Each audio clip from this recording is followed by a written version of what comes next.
Thank you for listening to Scandinavian Crimes Podcast. Be sure to check out the episode links and be part of our other social media platforms where you can leave a topic suggestion or even share some of your insights regarding the subject matter of the episode. We will always do our best to provide a well-researched episode, but sometimes due to limited access to information and translation issues, some information can be lost. It is therefore good to do your own research and get a deeper understanding of a case of your own interest. So with that all said, let us start today's episode.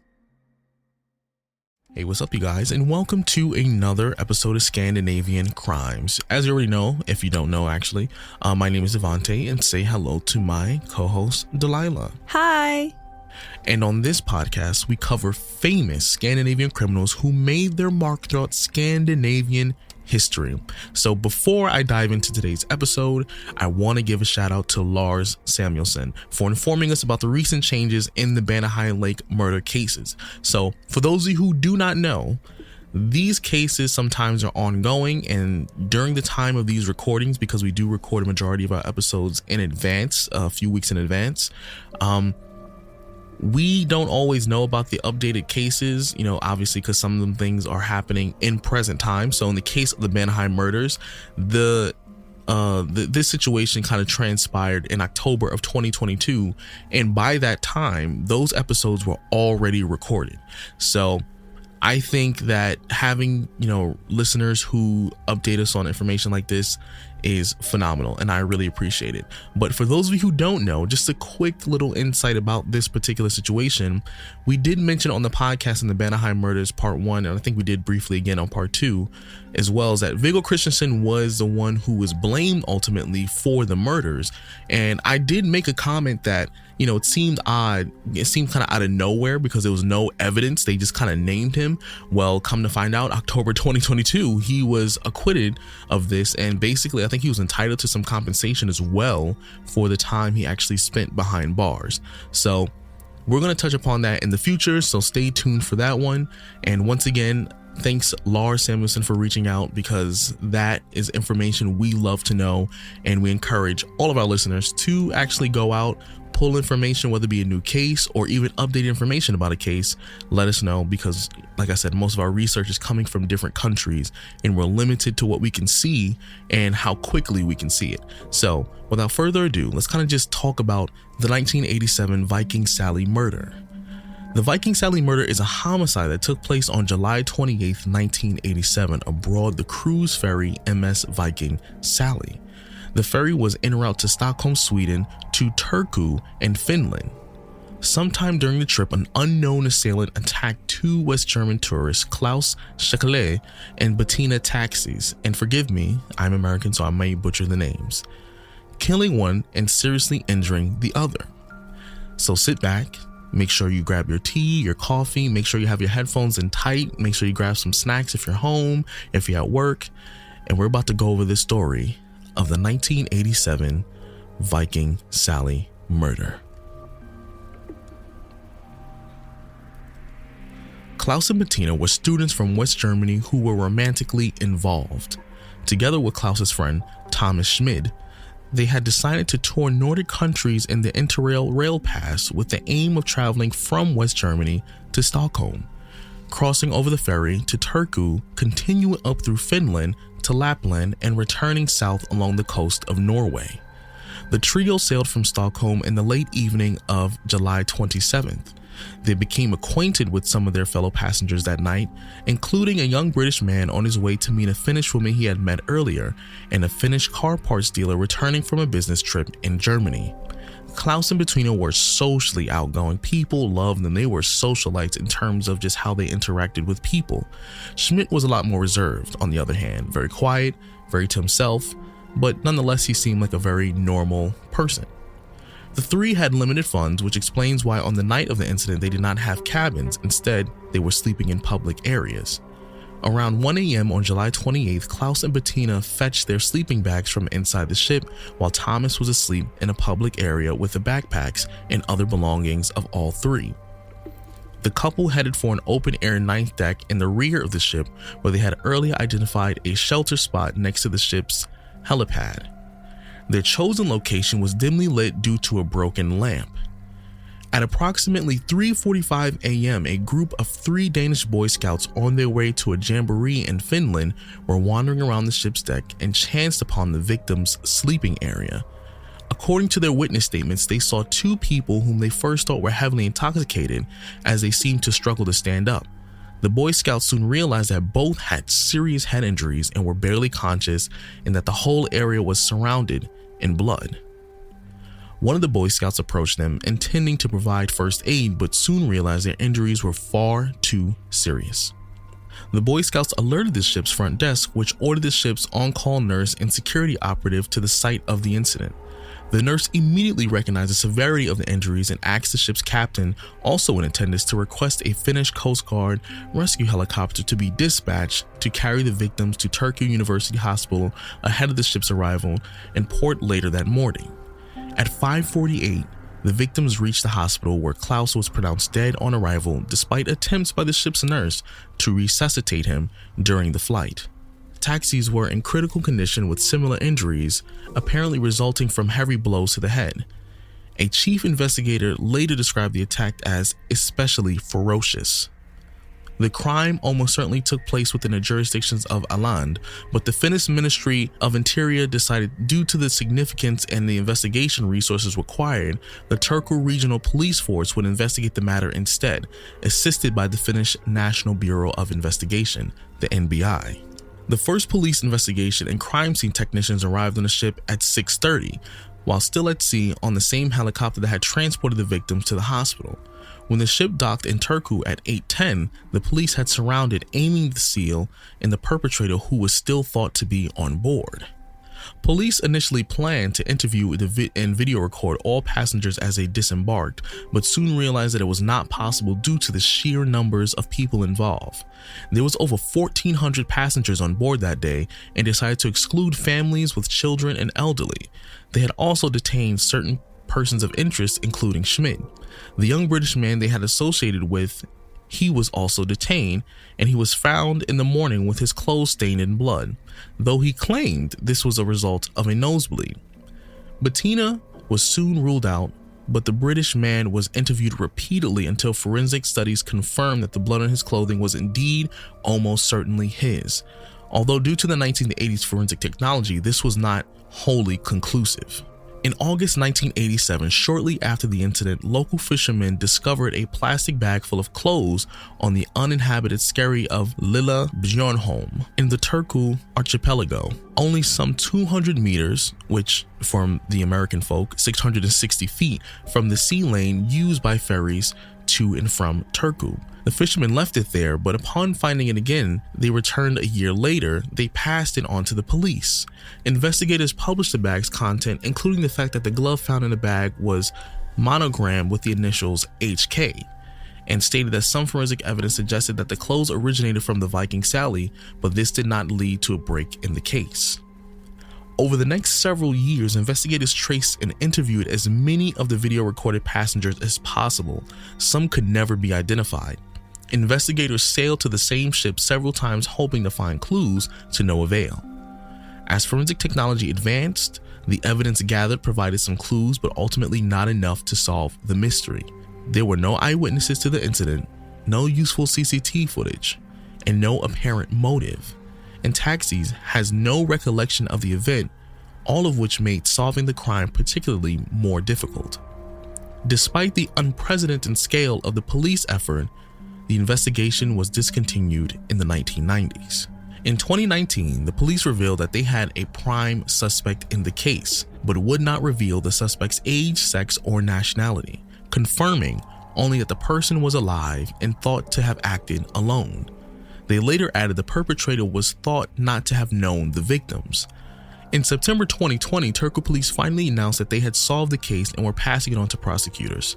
In December 2020, a district prosecutor announced the homicide charges that had been filed against the Danish man born in 1969, one of the former Boy Scouts who discovered the victims. The trial started in May 24th of 2021 in the District Court of Turku. The case had originally been investigated as manslaughter, which was statutory limit of 20 years. This would have meant the case would no longer be brought to court. Instead, the charges were murder and attempted murder, which do not expire and can be brought even after 30 years. The prosecutors justified the enhanced charges by noting the exceptionally cruel nature of the act. In June 2021, the suspect was acquitted of all charges. Had the charges resulted in a conviction, they would have been presented with the longest offense to conviction lead time in Finnish judicial history. In October 2021, it was reported that the accused had allegedly confessed the murder to 2 Finnish police investigators in 2016, providing details of weapon used, although he subsequently recanted this under formal questioning. The alleged confession made without a defense lawyer or witnesses being present was therefore ruled inadmissible by the court hearing the case. The prosecutors appealed this ruling, with the case appearing before the Court of Appeals in Turku starting in June 2022. So even though the story was not super, long and lengthy, compared to what it could be, this case is technically still ongoing, which means we actually would have to follow up with this case because it was brought in 2021, meaning this chances are, depending on the pandemic, especially 2021, things are delayed. So we're going to have to look and see if there's actually any more follow-up details regarding this murder. So we can't say anything in absolute value when it comes to our opinions or even some of the information mentioned, because to be honest, there's a lot we don't know. There was no CCTV footage. At the time, the DNA was inconclusive, and even though technology has advanced and, they seem to have, gotten someone and charged them for it, they were acquitted as well. So it seems like there's no direct evidence linking this person, at least so far what we know, to the crime scene. And that's the only thing about crimes that take place within a certain time period where technology just was not there yet. Unfortunately, this person can still be alive, or maybe this person really didn't do it and the person really responsible could be alive or dead, still roaming the world. But we will never know, honestly, and it's really hard to say, what truly happened that night. Even for me, it's hard to give an opinion. It's hard to truly, understand. But all I know is a person who survived, which from my understanding was Bettina Taxis. That's a traumatic event. Imagine nearly dying. The person you're with is killed. So it's really frustrating. Now, my only possible theory is that there is a chance that this could maybe be like some form of maybe hate crime-ish, maybe has to do with where they're coming from. Maybe something like that. That's the only thing I could think of, especially for the time, because they both, I believe, were for Germany. They were 2 West Germany tourists. So unless something was going on at the time, but that's the only thing I could think of in terms of what happened. It was just random and kind of pointless in a lot of sense, and there seems to be no motivation. So I have no idea, but I don't know, Delila, tell me, what do you think is going on with this case? Because there's a lot of stuff we don't know, but also we don't have much to go on. And Klaus is dead, but Bettina's still alive, and I'm pretty sure she is just, this is still something that probably lingers for her, especially because this case is open by definition. So let me know what you think. Tell me, what are your thoughts on this?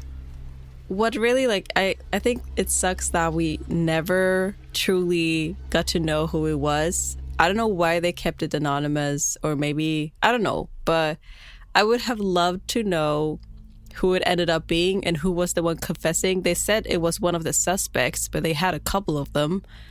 But if we could just go through all of them, I guess that, the British man who had the nosebleed,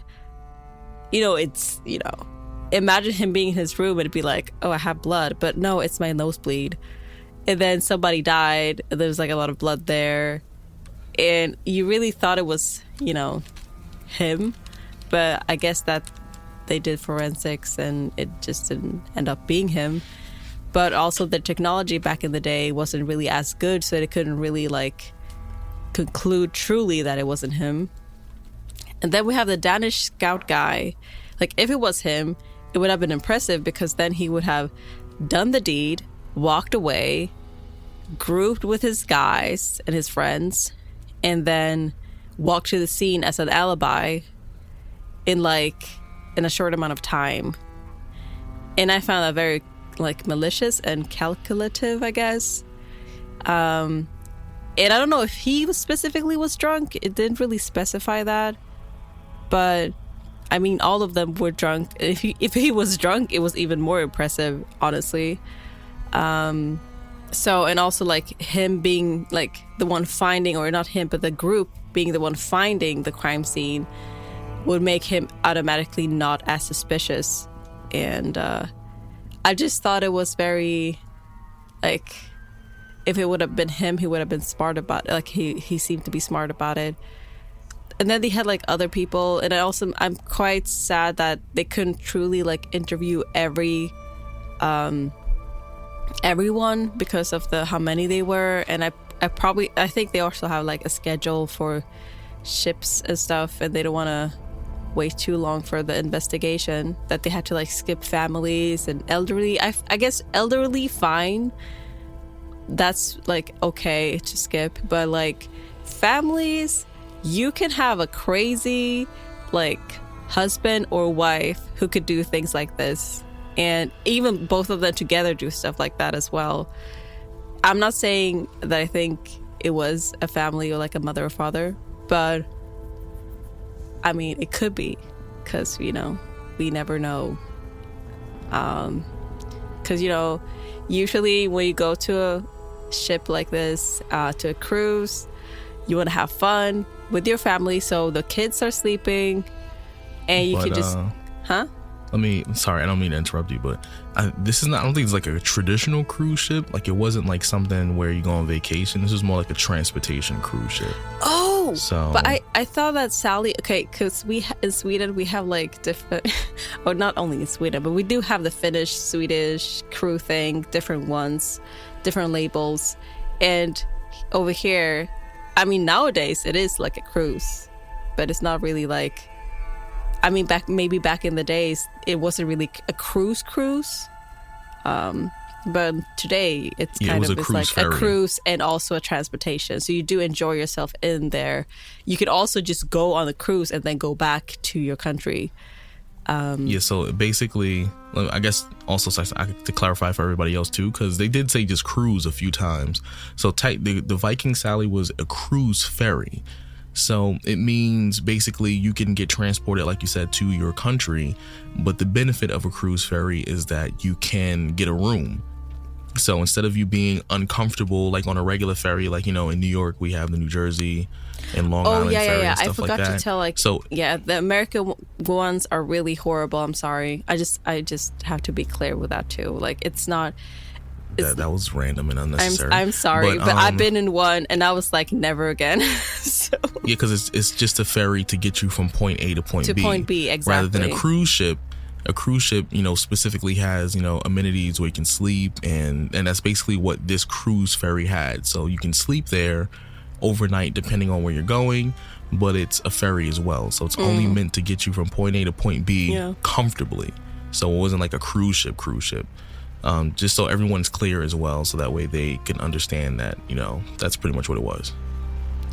Okay, so if we have that cleared, I guess that in this case, it wasn't really like, it was more for transportational purposes and not where you can sleep and eat properly, but it was not really for like enjoying yourself or partying and stuff, if I understood you correctly. Exactly. Okay. Well, then scrap the family theory I had. It's going back to the bin where it belonged. And in that case, I guess, like, I mean, family could still do it, but, you know, or even they could have more, like, maybe somebody heard something, maybe somebody was, like, close by to the incident, because I don't believe that they just, like, didn't cry out if they themselves were intoxicated, but we don't really know that either. But, yeah. So, I mean, I would have loved at least according to who it was. At least according to how it was described a little bit, it seemed like as if they were probably sleeping, because remember, they didn't have a room. You know, they had limited funds, so they were just there for the transportation strictly. They weren't sleeping comfortably. But weren't they having like one look out? Public areas. Because it sounded like the guy who had the nosebleed, the one who was with him, he was in a different area. So he wasn't even near them, according to the story. So basically the couple, they were in one part of the ship, and the nosebleed guy was in a different section of the ship. Yeah, he wasn't part. He had his own cabin and stuff. Yeah, he wasn't part of the like. Well, he didn't have a cabin, but he was in a different public area. No, wait, the British guy, exactly, but the Schmidt or whatever his name was, he was the one that guarded. Luggage. Huh? He had their luggage. Yeah, I know. Yeah, he protected their luggage and stuff, but it didn't seem like he was there. Yeah, so that's why they initially suspected him, but then they tested his blood and it was his. So they were in two different parts of the ship. So what I think transpired was the couple went somewhere to go to sleep, and then they probably were half asleep, or like you said, they were having a little bit to drink or something like that, but they were trying to sleep, and it seemed like someone hit them while they were asleep. And obviously, if you don't hit someone hard enough to kill them in their sleep, they're going to wake up, which she did wake up, but she was bleeding still. You know, she had a head wound because the person didn't hit them hard enough to kill her. So it seemed like they were completely defenseless, and they probably hit the guy the hardest, obviously, because if that guy wakes up, the chances of him being able to take whoever the person was on substantially increases, which means it becomes a problem for the person who tried to kill them. So in this situation, it's really tough because you have situations like this that are not only based on jurisdiction, but also there's no motive for the reason why, because these are complete strangers. They were only traveling from point A to point B. I mean, they probably got a reason and motive, but we just don't know who it was. And yeah, because there was someone who confessed about it, so that's why I'm like. But it seems random, though. Like, I mean, the killing random, seems random. There's a lot of things we don't know yet as well. So, like, it could be maybe the perpetrator had a fight with them before they slept, and then he was like, or she was like, haha, I'm just gonna kill them because they're mean or something. I don't know. Like, people are petty like that. I don't know. So maybe something did happen, but the story says that they seemed friendly, and then they were kind, and yada yada yada. So like we just know from one point of view, but we don't really truly know what happened and the motive. So this is also like hard. We can't really guess. It seemed random for sure, but like, you know, it could have happened. Something could have happened. Because, you know, I just also want to say another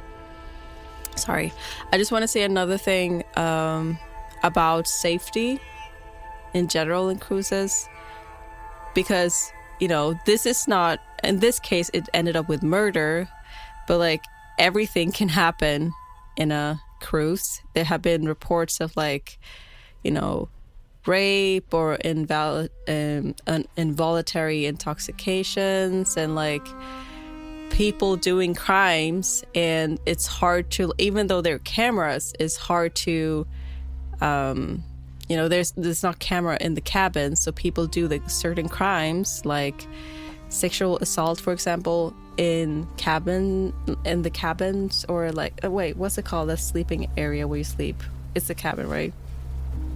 Yeah, so that they can do crimes there too. So it's not, and also I have read, and not in Scandinavia then, at least nothing that I've heard of, but outside the Scandinavian countries, that people have been like, I've heard some like murders as well, for various reasons and motives, and it's not really super safe because you're in the sea. And the law works differently compared to, you know, how it is if you commit a crime in the country. So I just want everybody to be safe. Always, like, even though you go to a cruise and you want to just have fun, be safe there too, because there's a lot of crimes that goes on there as well. And it's very common too. And there's like a limited amount of, you know, police and anything that can help you when it happens. Well, I guess I'll say this. When it comes to cruises, the most likely crimes are theft. People will steal things. That's the most likely. Murder on cruise, even in the US, it's not super duper. It's not rare per se, but it's not super common either. But I guess the point is, regardless of where you're going, what you're doing, just be mindful of your surroundings. I would never sleep outside, like without a room. Definitely. That is like with strangers walking. No. Yeah, don't leave yourself vulnerable to, for situations like that. If you can, get a room, lock your door, take precaution basically, to make sure you can stay safe and keep your things safe. Because, like I said, theft is the most likely. Things can go missing, but, even bodily safety, just do that to, make sure you can decrease your chances of death.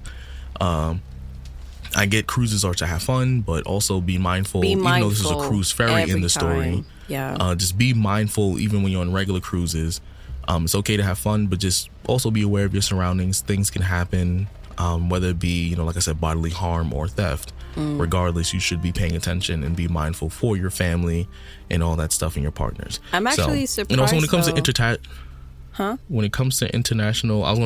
to international law, it does get sticky because it depends on what waters you're in. But most cruise ships always follow within the obviously sanctioned areas of which the UN tends to recognize.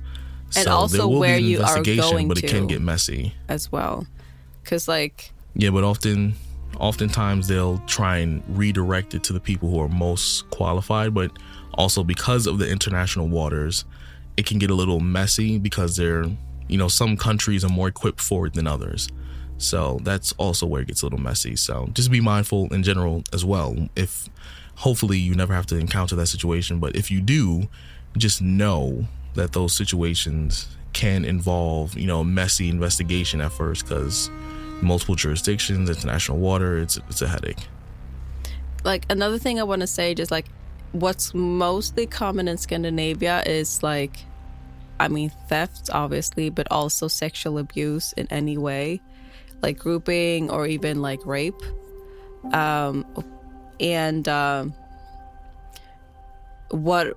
Because mostly the cruises are going in between Finland and Sweden, and I looked up actually the laws, how it works and how they deal with it. And I guess this is something that is something to be done everywhere, but as you said, it depends on which country you go to. But usually when an offense is occurred in international waters, the next port would face the legal or practical limitations of the jurisdictions. So where you are headed to will have to face or deal with it with police and everything ready, basically.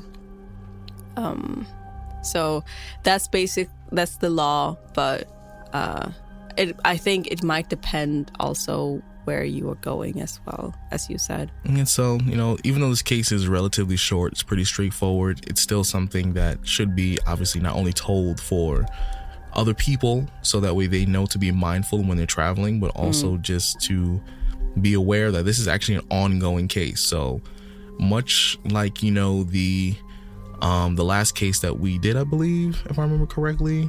No, it was the Banahai murders. Yeah. So much like how we mentioned that the Banahai murders are an ongoing investigation till this day. In terms of an investigation, let me clarify. Ongoing, in terms of in court, it's still, it's still a process. So is this. This is current. This is, history that transitioned into current events. So this is just a heads up to let you guys know about. This has been going on for years now. He just confessed the guy that was anonymous. I just guess it's a guy. I don't know, but the person was just confessing at 2016, and it's still ongoing until, as you said, this day. Wasn't it right? Or was it 2021? They kind of did something and stuff. I can't remember the years exactly. The case is no, actually, starting 2022. Sorry, it started in 2022 in terms of the appeal, so that's still a process. So this is something that happened less than a year ago. So, even though there wasn't much to this case specifically, just be mindful that sometimes things in the past can still have, a present effect, obviously. And also be mindful, be safe when you're traveling, especially on boats, especially international boats, when you're transitioning from one country to another, one destination to another, one port to another. Everything. So, there's a lot of messy investigations. Well, in general, be mindful regardless. But this was just to bring awareness to, situations like this, these victims, and also how this case is still going on. So you can look it up for yourself, get some more details, especially if you're from the destination in which this took place. You can probably get more information than we can, and then obviously if you're feeling friendly, you can let us know. But just be careful, be mindful, and I think that's pretty much it for today's episode. Not too much to say, and obviously since the last time she got really upset about the food situation, let's see, what's something good we can leave probably it off on? Mention the Twitch channel. Oh yeah, so as of right now, it is not quite up and running yet. However, within the next few weeks, we're going to put the Twitch link in our link tree that's going to show up on every episode, where basically we have the podcast that comes out every Monday, but also we're trying to figure out a schedule, but it looks like maybe every Friday might be best, but that might change, so don't hold us to it. We'll have a Twitch stream where basically you'll interact with us in real time, but then also we'll be going over some case details, some interrogations, and it's not just about the Scandinavian region, it's going to be globally. So we'll cover everything, because even though it's not specifically about Scandinavia, certain crimes and certain crime precedent affects the planet. So, the same way how laws that can change in one country can prompt another change in another country, works the same way with crime. So we will be sharing that soon, and we'll let you know when it's up and running, at least for you guys to go follow and subscribe and do all that stuff too, so that way you can talk to us outside of not just social media, but also just real time. And you'll see our faces, have a good time, chat it up, look at court documents, interviews and interrogations, audio tapes. We'll do it all. So be on the lookout for that. And make sure you stick around for the episodes as well, because we will be giving more information regarding that. So to officially end it though, for today's episode on some food, I'm going to say go grab some sushi, some nice good sushi with the spicy, the spicy white sauce mustard mayo? The spicy tuna sushi, or are you talking about the tempura sushi? Yeah, the spicy, both. Okay. Both. Get sushi, period. But the spicy tuna and the shrimp tempura, fire. I saw some in Key Food when I went food shopping today, and I just thought that would be something that you all will love. Go get some sushi, in this world of negativity, get something good. And I guess we hope to see you next time. Ramen, better.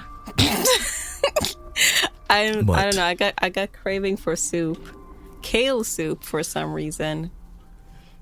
Gross. Yeah. Anyways, well, sorry for being healthy and liking stuff. Gross. Health. Health.